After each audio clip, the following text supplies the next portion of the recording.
কোনো একদিন এ দেশের আকাশে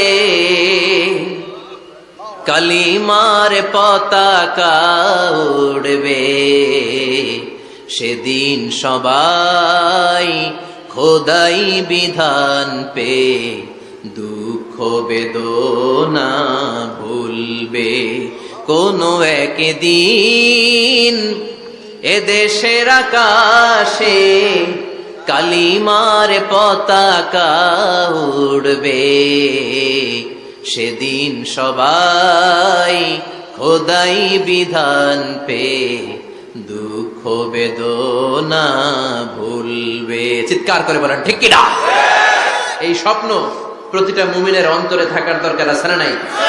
ইসলাম বিজয়ী শক্তির মসনদে বসুক, এটা যে সহ্য করতে পারে না, অন্তর থেকে যে এটা চায় না, ও মুমিন নয়, ও মুনাফিক। চিল্লায় বলেন ঠিক কিনা? এজন্য বিশ্বনবী বললেন আফদালুয যিকরি লা ইলাহা ইল্লাল্লাহ।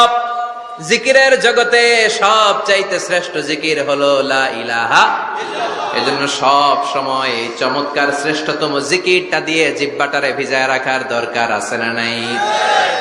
Every night and every day, every night and every day, never forget to say la ilaha illallah.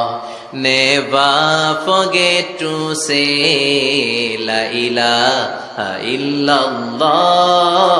Never forget to say la ilaha illallah. When you're walking down the street, use your time and repeat, and say in every heartbeat la ilaha illallah. And say in every heartbeat la ilaha illallah. And say in every heartbeat la ilaha illallah. সবাই পড়েন every night and every day, every night and every day, never forget to say la ilaha illallah. Never forget to say la ilaha illallah. সুবহানাল্লাহ পড়েন every night and every day, প্রতিদিন প্রতি সকালে never forget to say, এটা বলতে ভুলে যেও না যে এই বাণীটা বলতে নিষেধ করা হলো, বাণীটা হলো লা ইলাহা ইল্লাল্লাহ। আফদালুয যিকর, সংগ্রামী বাণী। এই বাণীটারে দিয়ে আমরা এখন ভিক্ষা করি। কথা কোন? ভিক্ষার মধ্যে এই বাণীটা আছে না নাই? এটা কি ভিক্ষার জন্য আল্লাহ পাঠাইছে? এটা এমন সংগ্রামী বাণী, এই বাণীর সামনে সবকিছু মাথা নত করতে বাধ্য। চিল্লায় বলেন ঠিক কিনা? এজন্য আমাদের জিকির যেন হয় শুধু আল্লাহর জন্য। তাহলে বুঝলাম শ্রেষ্ঠতম জিকির হলো লা ইলাহা ইল্লাল্লাহ।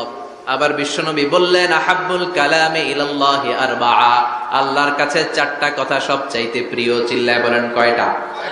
লা ইয়াদুররুকা বিআইয়িহিন্না বাদাতা, কোনটা দিয়ে শুরু করবা এটাতে সমস্যা নেই, আগে পিছে যেমনে মন চায় পড়ো। চারটা কি?